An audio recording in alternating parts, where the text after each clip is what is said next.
একজন প্রবাসীর কানে যখন এই খবরটা আসে, যেই খবরটা শুনলে মনে হয় যে আকাশটা ভেঙে তার উপরে পড়ে গেছে, হৃদয়টা এবং অন্তরটা ভেঙে ক্ষণ ক্ষণ হয়ে যায়। সেই খবরটা হলো, আপনি প্রবাসী থেকে যখন আপনার আপন মানুষের কোনো মৃত্যুর সংবাদ শুনতে পাবেন। আজকে আমার সাথে সেম এরকম একটা ঘটনা ঘটছে। আজকে সকালে আমি যখন 7টার সময় ঘুম থেকে উঠে ডিউটির জন্য রওনা হয়ে আমি ডিউটিতে চলে গেছি, কাট পাঁচ করার 10 মিনিট পরেই আমার কাছে একটা কল আসে বাড়ি থেকে। আসার পর বলতেছে আমার ফুফু নাকি মারা গেছে। এই খবরটা শুনে আমার হুট কইরা আমার শরীরটা একদম স্তব্ধ হয়ে গেছে।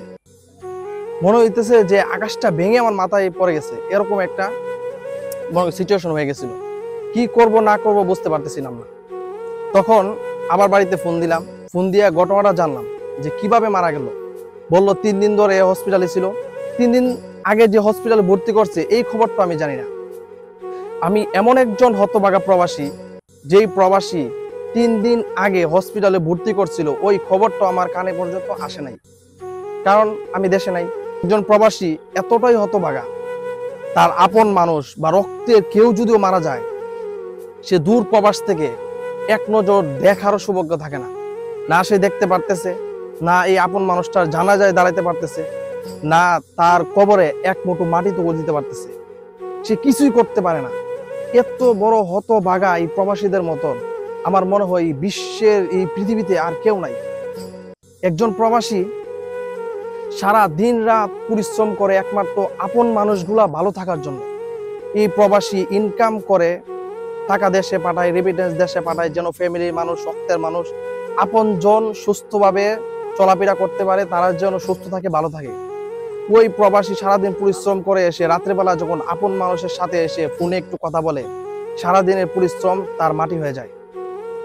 যখন ওই প্রবাসীর কানে হঠাৎ করে আপন মানুষ চলে যাওয়ার এই খবরটা আসে, তখন তার পরিস্থিতিটা কেউ বুঝতে পারে না। একমাত্র যারা প্রবাসে আছেন, যাদের আপন মানুষ দুনিয়া থেকে চলে গেছে এই প্রবাসে থাকাকালীন, তারাই একমাত্র বুঝতে পারবেন যে আপনার আপন মানুষ চলে যাওয়ার কতটা বেদনা এবং কতটা কষ্টের। আমাদের কোম্পানিতেই এক ভাই, এই যে গত বছর এক ভাইয়ের বাবা মারা গেছে, আমি নাম উল্লেখ করবো না, জাস্ট আপনাদেরকে কতটা কষ্ট একজন প্রবাসীর এইটা বোঝানোর জন্য আপনাদেরকে জাস্ট আমি বলবো। বাবা মারা গেছে, উনি আমাকে বললো একটানা মনে করেন যে 8 থেকে 9 দিন ওনার চোখে শুধু পানিই ছিল। হঠাৎ করে জিজ্ঞাসা করলাম কৌতূহল বশতে যে ভাই, আপনার বাবা মারা গেছে আরো 10 দিন আগে, আপনি এখনো চোখের পানি? উনি হাউমাউ করে কেঁদে দিল। কেঁদে দিয়ে বলল, ভাই আমার বাবা এই ছোট থেকে দেখলাম এত পরিশ্রম করে আমাদের সংসারটাকে টিকিয়ে রাখছে, আমাদেরকে বড় করে, আমাদেরকে টাকা পয়সা জমিয়ে আমাদেরকে দিয়ে দেশের বাইরে পাঠিয়েছে, যেন আমরা কিছু টাকা পয়সা কামাই ভবিষ্যৎ করতে পারি, যেন বাবা মাকে একটু সুখে রাখতে পারি, যেন আপন মানুষ সুখে থাকে। কিন্তু একটাই দুঃখ ছিল ওনার মনে। দুঃখটা হলো, উনি প্রায় 8 বছর ধরে প্রবাসে থেকেও ওনার বাবার সুখটা দেখতে পারে নাই, বাবার সুখটা নিজের চোখে দেখতে পারে নাই। এই যে 10 বছর আগে বাবাকে বাংলাদেশে দেখে আসছিল, এই 10 বছর আগেই ছিল ওনার লাস্ট দেখা। উনি 10 বছর আগে বাবা দেখছে, এখন আর দুনিয়াতে নাই, এখন আবার ভবিষ্যতে গিয়েও বাবাকে পাবে না। বা এই যে আমি আজকে আমার যে আপনজন হারাইছি, আপনজনকে পাবো না।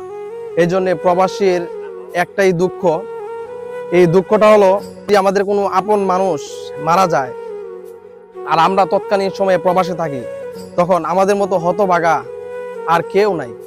এই প্রবাসের প্রত্যেকটা মানুষকেই বলি, প্রবাসে আপনারা ভালোভাবে চলাফেরা করবেন, আর চেষ্টা করবেন কত কম সময়ের ভিত্তিতে আপনি টাকা ইনকাম করে দেশে চলে যান, দেশে গিয়ে কিছু একটা করার।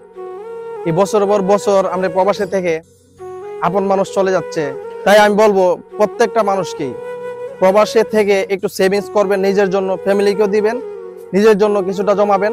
জমানোর পর তারপরে একসাথে যখন দেখা যাবে এক মুঠো অনেকগুলো টাকা হয়েছে, তখন দেশে গিয়ে কিছু একটা করুন, আপন মানুষের সাথে সুখে শান্তিতে বসবাস করুন।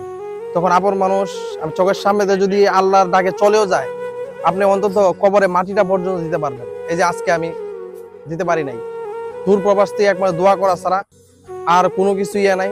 আর সবাই আমার ফুফুর জন্য দোয়া করবেন, আল্লাহর জন্য ভুল ত্রুটি ক্ষমা করে দিয়ে ওনার কবরটাকে জান্নাতবাসী করে দেন। আমিন। সবাই ভালো থাকবেন, সুস্থ থাকবেন।